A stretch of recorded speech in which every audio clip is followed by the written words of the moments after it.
বিসমিল্লাহির রহমানির রহিম। সুপ্রিয় একাদশ শ্রেণীর ছাত্রবৃন্দ, তোমাদেরকে শুভেচ্ছা ও অভিনন্দন। সবচেয়ে দুঃখের বিষয় হলো আমরা সরাসরি তোমাদেরকে এখনো বরণ করে নিতে পারিনি। আজকে যদি তোমাদের সামনে ক্লাস নিতে পারতাম, তোমরাও যদি উপস্থিত থাকতে, তাহলে আমাদের সবারই ভালো লাগতো, কিন্তু সেইটা বিশ্বব্যাপী ভয়াবহ করোনা মহামারীর কারণে সম্ভব হচ্ছে না। আমি গত 6 তারিখে একটি ক্লাস নিয়েছিলাম তোমাদের, সেটি সরাসরি ভার্চুয়াল একটি নবীনবরণ অনুষ্ঠান। যে অনুষ্ঠানটা আমরা কলেজে থেকে সবাই উপস্থিত থেকে তোমাদেরকে বরণ করতাম, তোমরা আমাদেরকে দেখতে, শ্রদ্ধা করতে, আমাদের সবার ভালো লাগতো, সেটা সম্ভব হয়নি। বিধায় আমি গত 6 তারিখে তোমাদেরকে ভার্চুয়ালি নবীনবরণের একটা ব্যবস্থা করেছিলাম। অর্থাৎ সেদিন আমি চেষ্টা করেছি তোমাদেরকে আমাদের সকল শিক্ষকদের পরিচয় করে দেওয়ার জন্য। আল্লাহ রহমতে আমাদের স্বাভাবিক অবস্থা যখন ফিরে আসবে, তখন আমরা আবার ক্লাসে ফিরবো। ক্লাসে ফিরে অবশ্যই আমরা আবার তোমাদেরকে বরণ করে নেওয়ার চেষ্টা করব। তো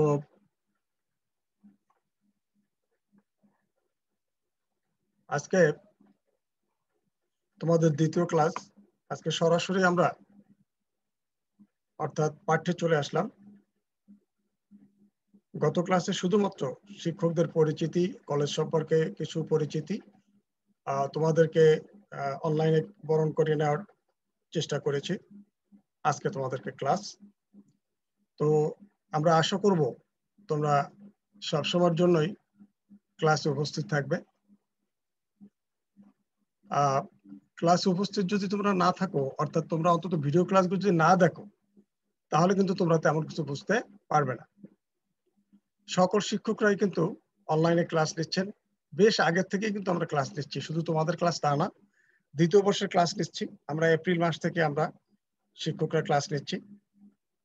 তো আমরাও চাচ্ছি যত দ্রুত সম্ভব আল্লাহর রহমতে আমরা শিক্ষা প্রতিষ্ঠানে ফিরে আসি, শ্রেণীকক্ষে ফিরে আসি। আজকে তোমাদের দ্বিতীয় অনলাইন ক্লাস, তাই সবাইকে সরকারি বঙ্গবন্ধু মহিলা কলেজের পক্ষ থেকে সবাইকে শুভেচ্ছা ও অভিনন্দন জানাচ্ছি।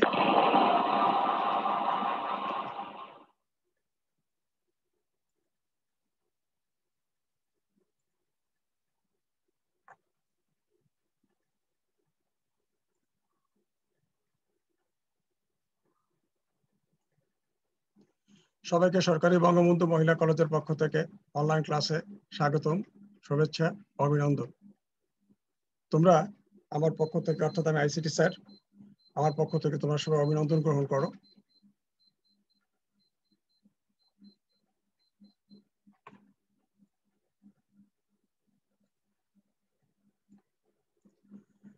আমার পরিচয়, আমার নাম এস এম কামরুল হাসান, প্রভাষক আইসিটি, সরকারি বঙ্গবন্ধু মহিলা কলেজ। আমার যে ছবিটা দেখছো, এটা আমাদের ল্যাবের ছবি। আমাদের কলেজে মাননীয় প্রধানমন্ত্রী কর্তৃক প্রদত্ত শেখ রাসেল ডিজিটাল ল্যাব আছে, সমৃদ্ধশীল একটি ল্যাব, যেখানে সকল ছাত্রীরাই অবাধে যাতায়াত করতে পারে এবং সেখানে তারা ল্যাব ওয়ার্ক করতে পারে। তোমরা যখন শ্রেণীকক্ষে ফিরে আসবে, তোমরা দেখবে এবং ল্যাবে অবশ্যই ল্যাব ওয়ার্ক করবে, এই প্রত্যাশা রাখি।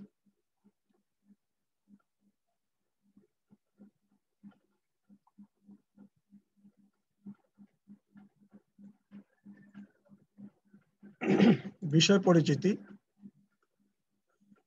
প্রথমে তোমাদের বই সম্পর্কে কিছু ধারণা দিতে হবে, যেহেতু আজকে ফার্স্ট ক্লাস, অর্থাৎ পাঠ্য হিসাবে ফার্স্ট ক্লাস। তোমাদের বইয়ের নাম তথ্য যোগাযোগ প্রযুক্তি, সংক্ষেপে যেটাকে আমরা বলে থাকি আইসিটি। এটি একটি কম্পালসরি সাবজেক্ট, অর্থাৎ অত্যাবশ্যকীয়, তোমাদের পড়তে হয়। তো তোমাদের 3টি কম্পালসরি সাবজেক্ট, একটা বাংলা, ইংলিশ, আইসিটি, 3টাই কিন্তু তোমাদের পড়তে হবে। তো আইসিটি 100 মার্কের, এই 100 মার্কের আইসিটি 6টি অধ্যায় আছে। 6টি অধ্যায়ে তোমাদের 2 ইয়ারে পড়ানো হবে। তো প্রথম অধ্যায় হলো তথ্য যোগাযোগ প্রযুক্তি বিশ্ব বাংলাদেশ প্রেক্ষিত। তোমাদের যে বইয়ে 6টা অধ্যায় আছে তার প্রথম অধ্যায় হলো তথ্য ও যোগাযোগ প্রযুক্তি বিশ্ব ও বাংলাদেশ প্রেক্ষিত। আমরা একটু বই সম্পর্কে ধারণা নিয়ে নিই, অর্থাৎ আসলে তোমরা কোন বই কিভাবে কিনবে। দেখো, বাজারে বিভিন্ন প্রকাশনীর বিভিন্ন বই আছে, কিন্তু সিস্টেক প্রকাশনী, পাঞ্জিরি, তারপরে অক্ষরপত্র, বিভিন্ন কোম্পানির বিভিন্ন প্রকাশনীর বই আছে, এবং আমরা এই বইগুলোই প্রতি বছরই কিন্তু এক এক সময় এক একটা বাছাই করে দিতাম। এবছর সরকারিভাবে বই প্রকাশিত হয়েছে, অর্থাৎ আইসিটি 2012 সালে কম্পালসারি করা হয়েছে, আবশ্যক সাবজেক্ট করা হয়েছে, আবশ্যকীয়। এই তখন একটি বই বের হয়েছিল সরকারিভাবে, ঠিক সেরকম একটু ছোট আর কি, ছোট বলতে একটু পৃষ্ঠা কম, এরকম একটি বই এবছর আবার বের করা হয়েছে। এই বইটার এখানে ছবি আমি দিয়ে দিয়েছি, দেখো। তথ্য যোগাযোগ প্রযুক্তি, একাদশ দ্বাদশ শ্রেণী, জাতীয় শিক্ষাক্রম ও পাঠ্যপুস্তক বোর্ড, বাংলাদেশ। এটা সরকারিভাবে বের করা হয়েছে, সকল বাজারে সব জায়গায় পাওয়া যায়, আমাদের চিতলমারিতেও বিভিন্ন লাইব্রেরিতে পাওয়া যায়। এই বইটা তোমরা কিনতে পারো। এখানে একটু সংক্ষিপ্ত আকারে আছে, যদিও দাম কম, আর বিভিন্ন প্রকাশনীয় বইগুলো একটু লার্জ আকারে, বিস্তৃত আকারে আছে, সেগুলো পরে দেখা যাবে। তোমরা আপাতত এই বইটা কেনার চেষ্টা করবে। আমাদের এই বইতে 6টা অধ্যায় আছে।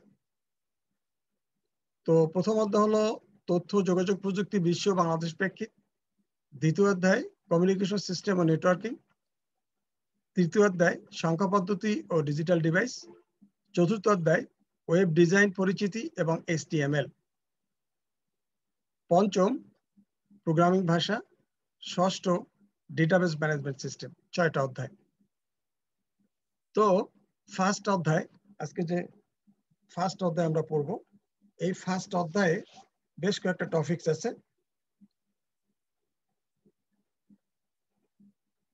এখানে বিশ্বগ্রামের ধারণা, তারপরে আছে ভার্চুয়াল রিয়েলিটি, তারপরে আর্টিফিশিয়াল ইন্টেলিজেন্স, রোবোটিক্স, ক্রায়োসার্জারি, মহাকাশ অভিযান, আইসিটি নির্ভর উৎপাদন ব্যবস্থা, biometrics, genetic engineering, nano technology ইত্যাদি। এই বিষয়গুলো এই তোমার প্রথম অধ্যায় আছে। এই প্রথম অধ্যায়ের বিষয়ের প্রথম যে টপিকসটা, এটা সম্পর্কে আমরা আজকে সংক্ষেপে আলোচনা করব। তাহলে আজকের পাঠ তথ্য যোগাযোগ প্রযুক্তি বিশ্বগ্রাম। বিশ্বগ্রাম সম্পর্কে আমরা আজকে আলোচনা করব। তথ্য যোগাযোগ প্রযুক্তি আর কি? বিশ্বগ্রাম, গ্লোবাল ভিলেজ। শিখন ফল, তথ্য যোগাযোগ প্রযুক্তি কি ব্যাখ্যা করতে পারবে, বিশ্বগ্রামের ধারণা ব্যাখ্যা করতে পারবে।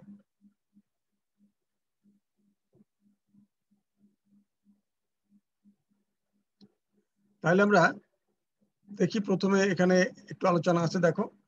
আমাদের প্রথম হলো যে তথ্য ও যোগাযোগ প্রযুক্তি, ইনফরমেশন অ্যান্ড কমিউনিকেশন টেকনোলজি। এটা মূলত 2 ভাগে বিভক্ত, একটা হলো তথ্য প্রযুক্তি আর একটা হলো যোগাযোগ প্রযুক্তি। তথ্য প্রযুক্তি মানে ইনফরমেশন টেকনোলজি, আইটি। প্রথমে যে প্রযুক্তিটা ছিল, অর্থাৎ এই কমিউনিকেশন প্রযুক্তি আসার আগে শুধুমাত্র আইটি ছিল, আমরা বলতাম আইটি সেক্টর, আইটি সেকশন, অর্থাৎ ইনফরমেশন টেকনোলজি। সেখানে কম্পিউটার নির্ভর বা কম্পিউটার জাতীয় যে ডিভাইসগুলো আছে, এগুলো নির্ভরই কিন্তু আমরা কাজ করে থাকতাম।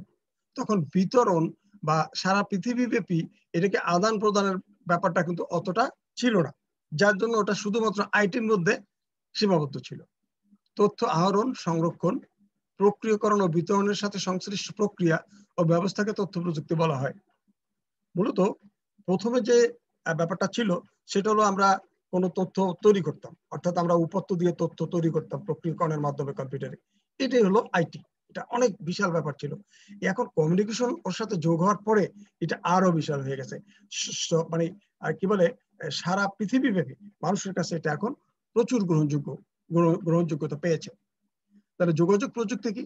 কোনো ডেটাকে এক ডিভাইস হতে অন্য ডিভাইসে অথবা এক কম্পিউটার হতে অন্য কম্পিউটারে স্থানান্তরের প্রক্রিয়াকে ডেটা কমিউনিকেশন বলে।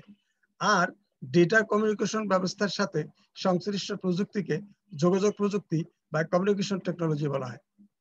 এক ডিভাইস হতে আরেক ডিভাইস, মানে এক কম্পিউটার থেকে আরেক কম্পিউটার, অথবা এই ধরনের কোনো যন্ত্র আর কি, যেমন মোবাইল, এর থেকে এক জায়গা থেকে আরেক জায়গায় যে স্থানান্তর, আদান প্রদান, এটাই কিন্তু কমিউনিকেশন। এর আগে ছিল শুধুমাত্র আইটি, ইনফরমেশন টেকনোলজি।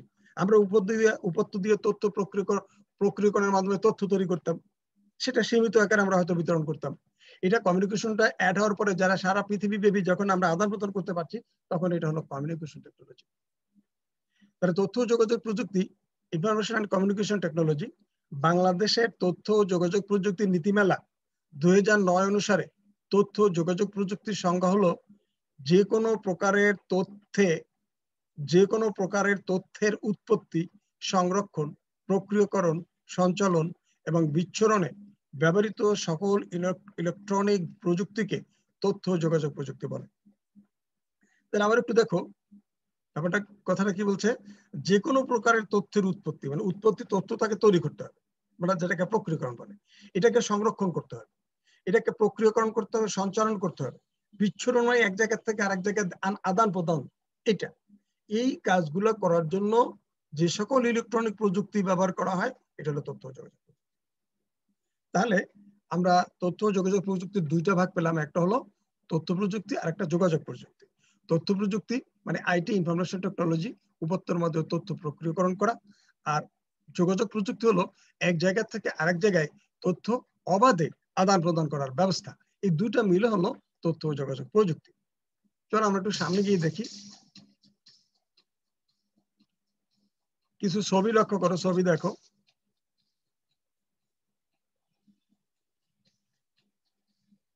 ছবিগুলো ভালোভাবে দেখো, দেখলে তোমরা বুঝতে পারবা। নিচের ছবিগুলো লক্ষ্য করো, দেখো, দেখতেই পাচ্ছ যে এটা পুরো পৃথিবী, পৃথিবীর চারিদিকে ঘর বাড়ি, এই বিল্ডিং, এই বন বাদর, তার মানে এই নদী, এই মাছ দেখা যাচ্ছে। সারা পৃথিবী ব্যাপী কিন্তু আমাদের বিচরণ। এখানে দেখো এর পৃথিবী, এর সব জায়গায় মানুষ আর মানুষ।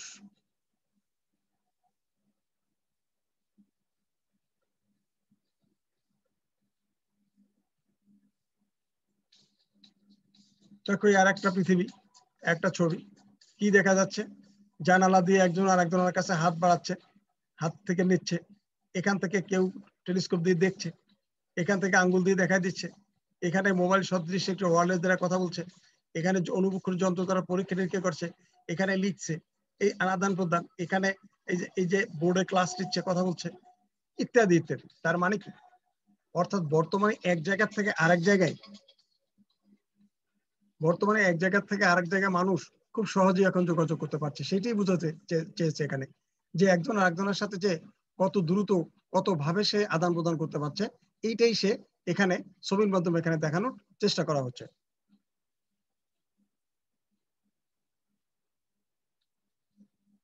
দেখো এই পৃথিবী, চারিদিকে মানুষ, তার মানে কি, একজনের সাথে একজনের হাতের সাথে একজন দেখো লাইন দিয়ে দাঁড়ানো আছে বৃত্তাকারে, তার মানে কি সবার সাথে সবার সম্পর্ক আছে। ব্যাপারটা তাই বুঝায় না? এখানে যারা দাঁড়িয়ে আছে তারা সবাই পাশাপাশি দাঁড়ানো, হাতের সাথে হাত মিলানো, তার মানে কি তারা সবাই পাশাপাশি, অর্থাৎ একজনের সাথে একজনের সম্পৃক্ত, একজনের সাথে একজনের যোগাযোগ, মানে মানে সারাক্ষণ তাদের মধ্যে যোগাযোগ আছে, সেটাই বোঝা যাচ্ছে। ঠিক একইভাবে পৃথিবীর এখন প্রতিটি মানুষ পৃথিবীর এক প্রান্ত থেকে আরেক প্রান্তে সে ইচ্ছা করলে যে কোনো মুহূর্তে যোগাযোগ করতে পারে, যে কোনো তথ্য উপাত্ত আদান প্রদান করতে পারে। এটা দিয়ে কিন্তু এটাই বোঝানো হয়েছে।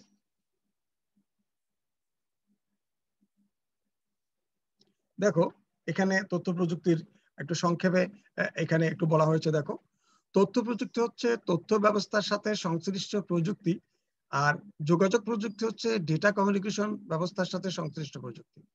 তথ্য প্রযুক্তি হচ্ছে তথ্য ব্যবস্থার সাথে সংশ্লিষ্ট প্রযুক্তি, মানে যে যন্ত্র তথ্য ব্যবস্থা করে, তথ্যের প্রক্রিয়াকরণ করে, উপাত্ত দিয়ে তথ্য তৈরি করে প্রক্রিয়াকরণের মাধ্যমে, প্রক্রিয়াকরণ, সংরক্ষণ, এটা হলো তথ্য প্রযুক্তি, অর্থাৎ এটা যে যন্ত্রের মাধ্যমে করা হয়। আর যোগাযোগ প্রযুক্তি হচ্ছে ডেটা কমিউনিকেশন ব্যবস্থার সাথে সংশ্লিষ্ট প্রযুক্তি, অর্থাৎ ডেটা যোগাযোগ, এক জায়গা থেকে আরেক জায়গায় আদান প্রদানের সাথে যে প্রযুক্তি যুক্ত, এটা হলো কি যোগাযোগ প্রযুক্তি। সুতরাং একটি ছাড়া অপরটি অচল, সার্বিকভাবে প্রযুক্তির ব্যাপক উন্নয়নের ফলে তথ্য প্রযুক্তির সাথে যোগাযোগ প্রযুক্তির একীভূতকরণ করা হয়েছে। বর্তমানে তথ্য প্রযুক্তিকে তথ্য যোগাযোগ প্রযুক্তি বা information and communication technology ICT বলা হয়। অর্থাৎ তথ্য প্রযুক্তি ও যোগাযোগ প্রযুক্তি দুটার মধ্যে মানে একটা আরেকটার মানে পরিপূরক, একটা ছাড়া একটা চলতে পারে না। কারণ আমার কাছে প্রযুক্তি, আমার কাছে তথ্য আছে, আমি যদি আমার কাছে তথ্য আছে, আমি যদি সব জায়গায় বিতরণ করতে না পারি বা আরেকজনের কাছে আছে তার কাছ থেকে যদি আমি না পাই, তাহলে তো এই তথ্যের বা এই প্রযুক্তি সারা পৃথিবীব্যাপী সামগ্রিকভাবে মানুষের কোনো কল্যাণে আসবে না। যার জন্য আজকে তথ্য যোগাযোগ প্রযুক্তি যখন মানুষ তৈরি করতে পেরেছে, তখন সারা পৃথিবীব্যাপী প্রযুক্তির এক সাইলাব। প্রযুক্তি ব্যবহার করে মানুষ এখন অনেক অনেক কঠিন কাজ সহজে করতে পারছে। সবকিছু তার জীবনযাত্রা সব জায়গায় সহজ থেকে সহজতর হয়েছে।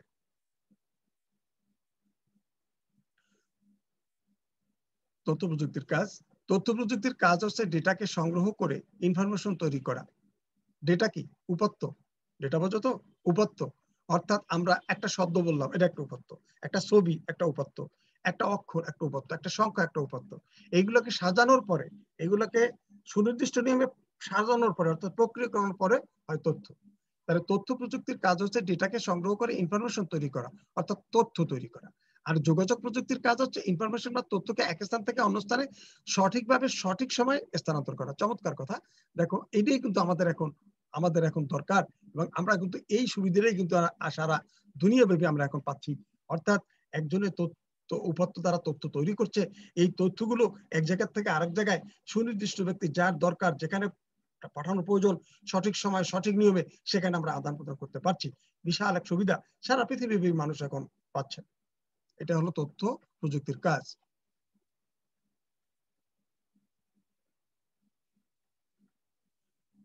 যাই হোক, আমাদের তথ্য প্রযুক্তি আলোচনা করলাম আজকে। মূলত আমাদের টপিক্স এর পরের টপিক ছিল বিশ্বগ্রাম। বিশ্বগ্রামটা আরো একটু ব্যাপক। আমরা নেক্সট ক্লাসেও বিশ্বগ্রাম সম্পর্কে আলোচনা করব। বিশ্বগ্রাম বা গ্লোবাল ভিলেজ, ইংরেজিতে বলে গ্লোবাল ভিলেজ। বিশ্বগ্রাম, এটা সম্পর্কে তুমি কি বুঝলা? বিশ্বগ্রাম, গ্রাম তো আমরা সবাই চিনি, তাই না? আমরা সবাই গ্রামে বসবাস করি বা করেছি। যারা এখন শহরে থাকি তারাও গ্রামে বসবাস করেছি, সবাই আমরা গ্রাম চিনি। এখন এই সারা পৃথিবীটা কি একটা গ্রাম হয়ে গেছে? ব্যাপারটা কি তাই? আসলে ব্যাপারটা ওরকম না।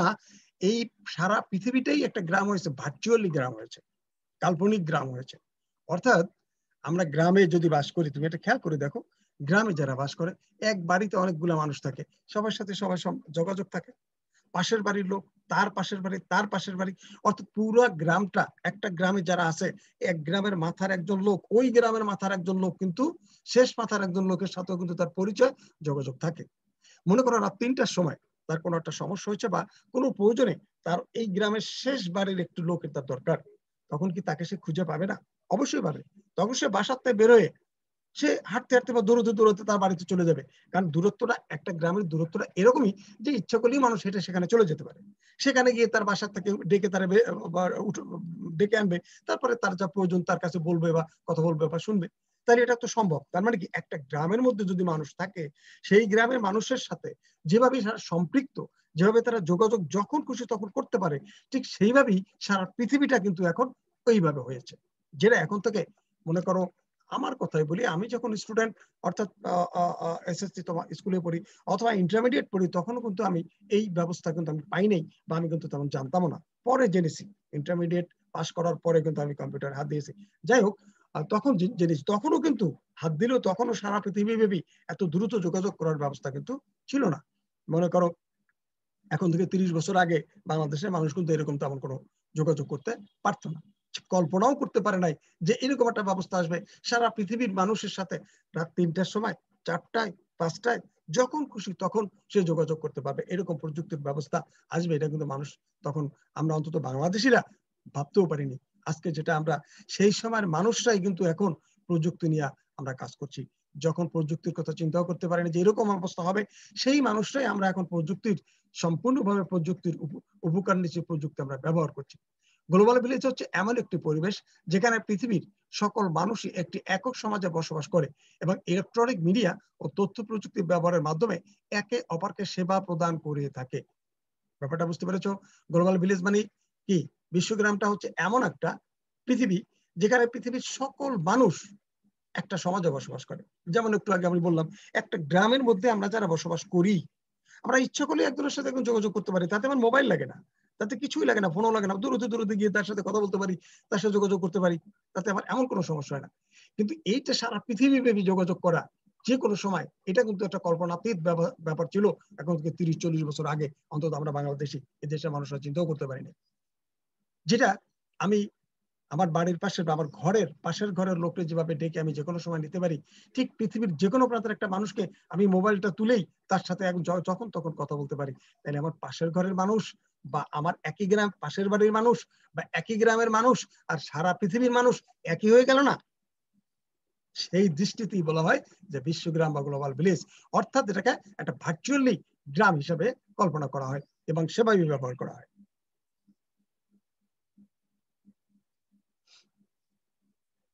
বিশ্বগ্রামের প্রবর্তক কে?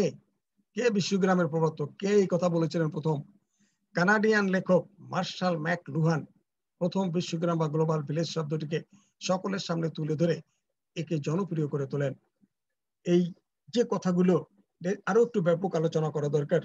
আজকে ক্লাস বড় হবে, এই জন্য করছি না, নেক্সট ক্লাসে করব। দেখো একটা জিনিস, বিশাল একটা ব্যাপার। এই যে মার্শাল ম্যাকলুহান, উনি যখন এই বিশ্বগ্রামের কথা বলছেন 1962-1964 সালে, তখন আসলে তো কি বলে, তাকে পাগল বলার কথা যে সারা পৃথিবীর মানুষ একটা গ্রামের মতো হবে, যখন খুশি তখন তার সাথে যোগাযোগ করবে। এই যদি 1960-62 সালে বলে থাকে, তখনকার মানুষ কি এটা তাকে পাগল ছাড়া কিছু বলবে বলো? আসলে দেখো আজকে সেটা সম্ভব হয়েছে। কত আগের কথা উনি এটা ভবিষ্যৎবাণী করে গিয়েছেন, আজকে সেটা কিন্তু সত্যি সত্যি সারা পৃথিবী সারা বিশ্ব আজকে ভার্চুয়ালি একটা গ্রামে পরিণত হয়েছে। দেখো এই করোনা ভাইরাসের সময় মানুষ সারা পৃথিবী ব্যাপী মানুষ সবাই মানে কি বলে এই করোনা আক্রান্ত হয়ে লক্ষ লক্ষ মানুষ, পৃথিবীর প্রায় 10 লক্ষের উপরে মানুষ মারা গেছে। তাহলে দেখো আজকে যদি বিশ্বগ্রাম না হতো, গ্লোবাল ভিলেজ না হতো, আমরা প্রতিদিনের খবর প্রতিদিন ভাষা বিষয় পাচ্ছি। টিভিতে পাচ্ছ কেমন? প্রযুক্তি যদি এত সহজ না হতো, টিভিতে কি খবর দিতে পারতো? অবশ্যই পারতো না। একসময় এমন ছিল, হয়তো উন্নত বিশ্বে 15 দিন আগে কোনো ঘটনা ঘটছে, 15 দিন পরে দেখা গেল বা 1 মাস পরে দেখা গেল বাংলাদেশে হয়তো টিভিতে তাই বলতেছে, তাই না? তো এখন তো সেটা লাগে নেই, ঘন্টার পর মানে 1 ঘন্টা খবর পরবর্তী পাওয়া যায়, এমনকি যখন তখনও পাওয়া যাচ্ছে। যদি তুমি কি বলে লাইভে তো যে কোনো সময় যখন তখন মানুষ তাকে জানাই দিচ্ছে। সারা পৃথিবীর খবর কিন্তু আমরা এই গ্লোবাল ভিলেজের জন্যই কিন্তু আজকে এই করোনা ভাইরাসের মহামারী সম্পর্কে বা এর কোথায় কি অবস্থা হচ্ছে, আমাদের কি করা দরকার, কি সতর্ক থাকা দরকার, সবসময় সকল মেসেজ আমরা সবসময় পেয়েছি প্রযুক্তির কারণে। প্রযুক্তি আমাদের যে কি দিয়েছে তা যদি আমরা একটু চোখ বন্ধ করে একটু একটু ভাবি, তাহলে বুঝতে পারি যে আসলে এই প্রযুক্তি এই আজকের ডিজিটাল বাংলাদেশ, অন্তত বাঙালি আমরা যারা গরিব দেশ, আমাদের জন্য কি দিয়েছে, অনেক কিছু দিয়েছে। আমরা পরবর্তী আবার আলোচনা করব। তাহলে মার্শাল ম্যাকলুহানের 2টা বই লিখছেন, the Gutenberg Galaxy, the making of typographic man 1962 সালে, আর একটা আন্ডারস্ট্যান্ডিং মিডিয়া 1964। বই দুটিতে বিশ্বগ্রামের প্রথম ধারণা পাওয়া যায়। এই আমি একটু আগে বলছিলাম যে এই 2টা বইতে কিন্তু বিশ্বগ্রামের উনি ধারণা দিয়ে গেছেন যে এমন একটা দিন আসবে যখন সারা পৃথিবীর মানুষ একটা একক সমাজে বসবাস করবে, এরকম একটা অবস্থা আসবে। 1962 সালে বলে গেছেন, 1964 সালে বলে গেছেন। কত আগে তুমি চিন্তা করো, তখনকার মানুষ তার এই যদি শোনে তখন হাসবে না? এটা কি আসলে তার হাসারই কথা যে এটা কি সম্ভব নাকি? কিন্তু এখন সম্ভব। এখন থেকে 30-40 বছর মানুষ, 40 বছর আগে যদি এরকম একটা কথা বলতে, তাও তো মানুষ বিশ্বাস করতো না। কিন্তু এখন প্রযুক্তির যে অবস্থা, এখন যদি প্রযুক্তি সম্পর্কে মানুষ আরো কিছু ভাবে বা আরো কিছু বলে, তাহলে কিন্তু আমরা বিশ্বাস করব। কারণ যেভাবে প্রযুক্তি এগোচ্ছে তাতে আমরা বুঝবো যে না, আসলে কিন্তু আরো কিছু হলেও হতে পারে। তো এখানে বিশ্বগ্রাম সম্পর্কে আরো একটু কথা বলা আছে। একটি গ্রাম যেমনি আয়তনের দিক দিয়ে অনেক ছোট, গ্রামের প্রতিটি মানুষকে চেনে জানে, স্বল্প সময় অতি সহজে একে স্বল্প সময় অতি সহজে একজন আরেকজনের সাথে যোগাযোগও করতে পারে। সমগ্র বিশ্বের মানুষ তেমনি ইন্টারনেট ব্যবহার করে অতি সহজে এবং স্বল্প সময়ে একে অপরের সাথে যোগাযোগ করতে পারে এবং পরিচিত হতে পারে। এটাই হলো মূল কথা। আসলে হলো আইটি ইনফরমেশন টেকনোলজি মানে যন্ত্র তৈরি হয়েছে তথ্য তৈরি করার জন্য, সংরক্ষণ করার জন্য। আর এটা আদান প্রদানের জন্য ইন্টারনেট যখন সারা পৃথিবীব্যাপী সহজ হয়েছে মানুষের ব্যবহার করা, তখনই কিন্তু ইন্টারনেটের জন্যই কিন্তু সারা পৃথিবীতে তথ্য আমরা সহজে আদান প্রদান করতে পারছি। ইন্টারনেটের ব্যবহারে পৃথিবীকে একটি ছোট গ্রামের মতো গণ্ডিতে আবদ্ধ করেছে। পৃথিবীর এক প্রান্তের মানুষের সাথে অন্য প্রান্তের মানুষ নিমেষেই যোগাযোগ করতে পারছেন। এখন পৃথিবীটা যেন একটি ছোট গ্রামের মতো। আসলেই তো তাই, তাই না? এতক্ষণ যে আমরা আলোচনা করলাম, যা কথা বললাম, তাতে এতটুকু তোমাদের ধারণা হয়েছে যে আসলেই তাই। সারা পৃথিবীটা যদি আমরা একটা গ্রাম কল্পনা করি, মোটেই ভুল হবে না। কারণ এক গ্রামের মানুষ যেভাবে এক জায়গায় বসে যোগাযোগ আদান প্রদান করতে পারে, আমরা নিমিষের মধ্যে যে কোনো সময় পৃথিবীর যে কোনো প্রান্তে আমরা তথ্য আদান প্রদান করতে পারি। বিশ্বগ্রাম হলো তথ্য প্রযুক্তির বন্ধনে আবদ্ধ একটি ক্ষেত্র, যা পুরো বিশ্বকে একটি বন্ধনে, একটি ভিলেজে পরিণত করেছে, অর্থাৎ একটা গ্রামে পরিণত করেছে। চলো আমরা একটু দেখি, তাই বলা যায়, কি বলা যায় দেখি। আমাদের ছোট গ্রাম, ছোট ছোট ঘর, থাকি সেটা সবে মিলে নাহি কেহ পর। আমাদের ছোট গ্রাম, ছোট ছোট ঘর, থাকি সেটা মিলে মিশে নাহি কেহ পর। অর্থাৎ সারা পৃথিবীর মানুষই আমাদের এখন আপন, কারণ সারা পৃথিবীর থেকে আমরা তথ্য আদান প্রদান করতে পারি, বন্ধুত্ব করতে পারি। দেখো, তোমরা ফেসবুক ইউজ করো, এফবিতে, ফেসবুকে পৃথিবীর যে কোনো প্রান্তের মানুষের সাথে বন্ধুত্ব করতে পারো, চেনা লাগতেছে না, জানা লাগতেছে না। যদি সে তোমার মনোভূত হয়, হ্যাঁ, তার সাথে তুমি বন্ধুত্ব করে অনেক তথ্য, তুমি এমনকি তোমার জীবন পাল্টে দেওয়ার মতো অনেক তথ্য তার কাছ থেকে পেয়ে যেতে পারো। তাই বলা যায়, আমাদের ছোট গ্রাম, ছোট ছোট ঘর, থাকি সেটা সবে মিলে নাহি কেহ পর। আজকে এই পর্যন্ত। আজকে ক্লাসটা একটু বড় হয়েছে, আমরা একটু বাড়ির কাজ তোমাদেরকে দিয়ে দিচ্ছি, বাড়ির কাজটা একটু বাড়িতে দেখবে। তথ্য যোগাযোগ প্রযুক্তি কাকে বলে এখানে দেওয়া আছে, তোমাদের বইতে পাবে। তথ্য প্রযুক্তির অবদান আর গ্লোবাল ভিলেজ কাকে বলে। গ্লোবাল ভিলেজ মানে কি, ওই যে বিশ্বগ্রাম কাকে বলে, সহজ কিছু প্রশ্ন দিলাম যা এখানে দেওয়া আছে। তথ্য প্রযুক্তির অবদান বইতে আছে, না পারি তুমি নিজে নিজে চিন্তা করে খাতা লিখবে যে এই যে প্রযুক্তি পাইছি আমরা, এতে আমরা কি কি অবদান, কি কি আমাদের সুবিধা এখানে আছে, এটা তোমরা না পাইলে বই থেকে পড়বে। অর্থাৎ ওখান থেকে পড়ে নিজে নিজে লিখবে, কোনো সমস্যা নেই। আল্লাহ হাফেজ। তাহলে আজকে এই পর্যন্ত। সবাই ভালো থাকবে, সুস্থ থাকবে এই কামনায়। আর সবাই সব সময় প্রার্থনা করবে যাতে আমরা দ্রুত শ্রেণী